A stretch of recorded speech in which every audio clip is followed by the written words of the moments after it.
আসসালামু আলাইকুম বন্ধুরা, কেমন আছেন সবাই? আশা করি ভালো আছেন, সুস্থ আছেন। আলহামদুলিল্লাহ, আমিও ভালো আছি, সুস্থ আছি। মাঝখানে একটু অসুস্থ হয়ে পড়েছিলাম, জ্বর এবং ঠান্ডায় এখন একটু সর্দি কাশি আছে, এই কারণে ভিডিও দিতে পারছি না। তবে আসন্ন ঈদ উল আজহায় আমি চেষ্টা করব গরুর হাটের ভিডিও দেওয়ার।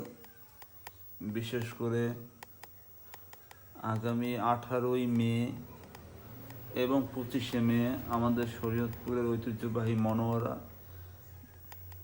মনোরা গরুর হাট, অনেকে মনোহরা গরুর হাটও বলে, সেই হাট মিলবে এই দুটো দিন, রোজ সোমবার 18 তারিখ এবং 25 তারিখ। এবং 25 তারিখ ইনশাল্লাহ আমরা গরু কেনার চেষ্টা করবো এবং গরু কিনব ইনশাল্লাহ, সেই ভিডিও দিব এবং গরু কেনার ভিডিও করার চেষ্টা করব।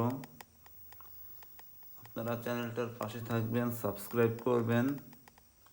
আর 18 তারিখেও ভিডিও দিব ইনশাল্লাহ। আমি গরুর হাটে যাব এবং গরুর দরদাম আপনাদের দেখাবো, দেখানোর চেষ্টা করব।